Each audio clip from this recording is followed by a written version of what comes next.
Hi friends, nowadays చిన్న పిల్లల్లో కాకుండా పెద్దవాళ్ళలో కాకుండా ఏ వయసు వారికైనా సరే ఈ కిడ్నీ ప్రాబ్లమ్స్ అనేవి ఎక్కువగా ఇబ్బంది పెడతా ఉన్నాయి. సో అసలు దీనికి గల కారణాలు ఏంటి అనేది మనం ఈ వీడియోలో చూసుకుందాం. అసలు వచ్చినప్పుడు దాని యొక్క లక్షణాలు ఎలా ఉంటాయి, అసలు కిడ్నీ ప్రాబ్లంకి లక్షణాలు ఉంటాయా, ఎక్కువగా వ్యాధి ముదిరేంత వరకు కూడా మనకి ఇది కిడ్నీ ప్రాబ్లం అని తెలియకపోవడమే మన దురదృష్టం. ఎందుకంటే ఏ లక్షణాలు లేకపోవడమే కిడ్నీ ప్రాబ్లమ్స్ యొక్క లక్షణం. సో దీని యొక్క లక్షణాలు మనం ఏ విధంగా చూసుకోవచ్చు అంటే, ముందుగా ఎక్కువగా అలసట ఉంటుంది. ఎందుకంటారా, అది మన కిడ్నీస్ నుంచి ఎరిథ్రోపాయిటిన్ అనే హార్మోన్ అయితే వస్తుంది. సో దీనివల్ల మన బ్లడ్ అనేది ఇంప్రూవ్మెంట్ అయ్యి ఎర్ర రక్త కణాలు మన బోన్స్ నుంచి రిలీజ్ అయ్యి మన బ్లడ్ స్ట్రీమ్లోకి అయితే వస్తాయి. సో అక్కడి నుంచి ఆక్సిజన్ని, న్యూట్రియంట్స్ని అన్నీ కూడా ఒక ప్లేస్ నుంచి ఇంకో ప్లేస్కి క్యారీ చేస్తూ ఉంటాయి మన శరీరంలో. సో ఇలా చేయకపోవడం వల్ల, సరైన న్యూట్రియంట్స్ అందకపోవడం వల్ల, ఆక్సిజన్ అందకపోవడం వల్ల మన బాడీ అంతా కూడా నీరసంగా, నిస్సత్తుగా ఉన్నట్టుగా అనిపిస్తుంది. అది మొదటి లక్షణం.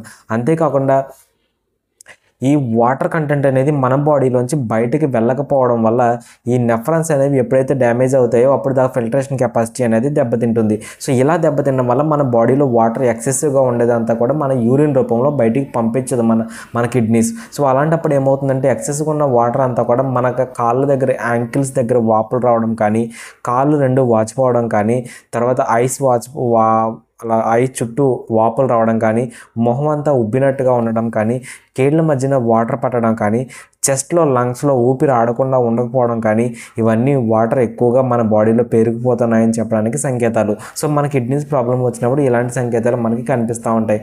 అంతేకాకుండా అన్కంట్రోల్డ్ హైపర్ టెన్షన్ అనేది మనం చూస్తూ ఉంటాం. సో ఎందుకంటే మన బాడీలో ఎక్సెసివ్గా ఉండే సోడియం కానీ, వాటర్ కానీ, కాల్షియం కానీ, ఇవన్నీ కూడా మన ఈ కిడ్నీస్ ద్వారా బయటికి ఎప్పుడైతే వెళ్ళలేదో అది మన హార్ట్ మీద కానీ, రిమైనింగ్ అన్ని సిస్టమ్స్ మీద ఎఫెక్ట్ అయితే చూపుతుంది. సో ఇలా చూపడం వల్ల మనకి ఈ బీపీ అనేది అన్కంట్రోల్డ్గా ఉంటుంది అన్నమాట.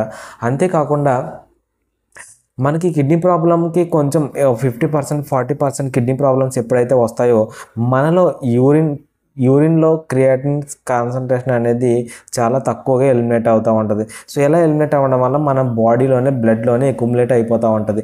ఈ క్రియాటిన్ కానీ, యూరిక్ యాసిడ్ కానీ, యూరియా కానీ, ఇలాంటివన్నీ కూడా మన బాడీలో అక్యుములేట్ అయిపోవడం వల్ల మన నోటి నుంచి కొద్దిగా దుర్వాసన అయితే వస్తుంది.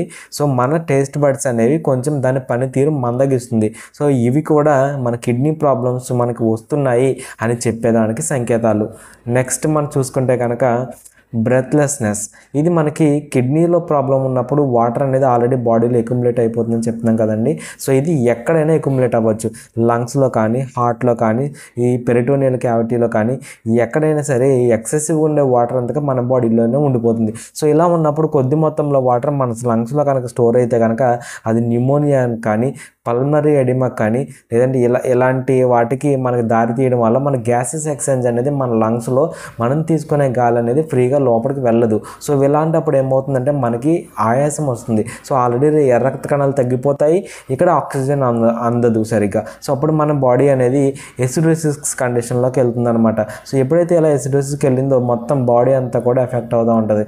మన బాడీలో జీవక్రియలు, మెటబాలిజమ్స్ అన్నీ కూడా సరిగ్గా జరగవు అనమాట. సో ఇది కూడా మన కిడ్నీ ప్రాబ్లం వచ్చిన తర్వాత కనిపించే సిమ్టమ్స్. అంతేకాకుండా మనకి ఈ వికారం, వాంతులు అనేవి ఎక్కువగా ఉంటాయి. మన క్రియాటినిన్ ఎక్కువగా ఉన్నప్పుడు, యూరియా ఎక్కువ ఉన్నప్పుడు, సో ఈ వేస్ట్ ప్రొడక్ట్స్ ఎప్పుడైతే మన బాడీలో అక్యుములేట్ అయిపోయినాయో అప్పుడు మనకి ఈ వికారం, వాంతుల కింద మనకి అనిపిస్తూ ఉంటుంది. అంతేకాకుండా మనం దీన్ని మన యూరిన్ అనేది ఎగ్జామినేషన్ చేసుకోవడం ద్వారా మన కిడ్నీస్ కరెక్ట్గా పనిచేస్తున్నాయో లేవా అని కూడా మనం చెక్ చేసుకోవచ్చు. మన యూరిన్ కలర్ది రెడ్ కలర్లో ఉన్నా, వైట్ కలర్లో ఉన్నా, అంతేకాకుండా కొంచెం ముదురు రంగులో ఉన్నా సరే మనం కిడ్నీలు ఎంతో కొంత ఎఫెక్ట్ అయ్యాయని చెప్పవచ్చు.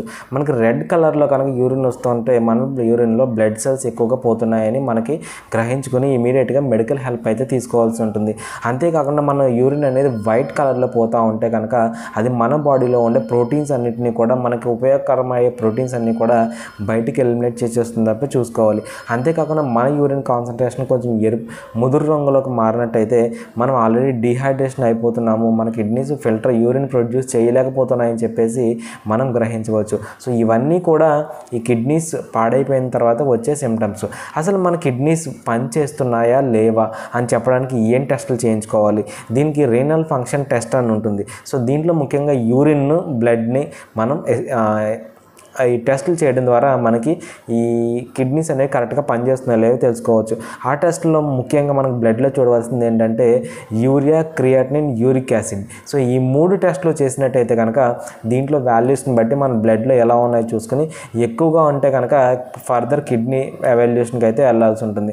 అంతేకాకుండా మన యూరిన్లో 24 అవర్స్ యూరిన్ కలెక్ట్ చేసి అందులో ప్రోటీన్ ఎంత పోతుంది, సో దాంట్లో ఈ బ్లడ్ సెల్స్ ఏమైనా వస్తున్నాయా లేవా, లేదంటే దాని కాన్సన్ట్రేషన్ ఎలా ఉంది, కలర్ ఎలా ఉంది, ఈ వీటన్నిటిని మనం ఎగ్జామినేషన్ చేయడం ద్వారా మైక్రోస్కోపిక్లో చూడడం ద్వారా మనకి యూరిన్లో కూడా ఏమైనా కిడ్నీ సంబంధించిన ప్రాబ్లమ్స్ ఉన్నాయా లేవా అని చెప్పేసి మనమైతే గ్రహించవచ్చు. సో మీరు నేను చెప్పిన లక్షణాల్లో ఏ 3-4 లక్షణాలతో అయితే ఇబ్బంది పడతా ఉంటే మీరు వెంటనే కిడ్నీకి సంబంధించిన డాక్టర్ గారిని కలిసి మీరు తగిన ట్రీట్మెంట్ అయితే తీసుకోవాల్సి ఉంటుంది. సో నేను చెప్పే వీడియో అయితే మీకు హెల్ప్ఫుల్గా ఉందని అనుకుంటున్నాను. సో మీకు నచ్చితే కనుక తప్పనిసరిగా కామెంట్ చేయండి, సబ్స్క్రైబ్ చేయండి, మన ఛానల్ని కొంచెం గ్రోత్ అవ్వడానికి హెల్ప్ చేయండి.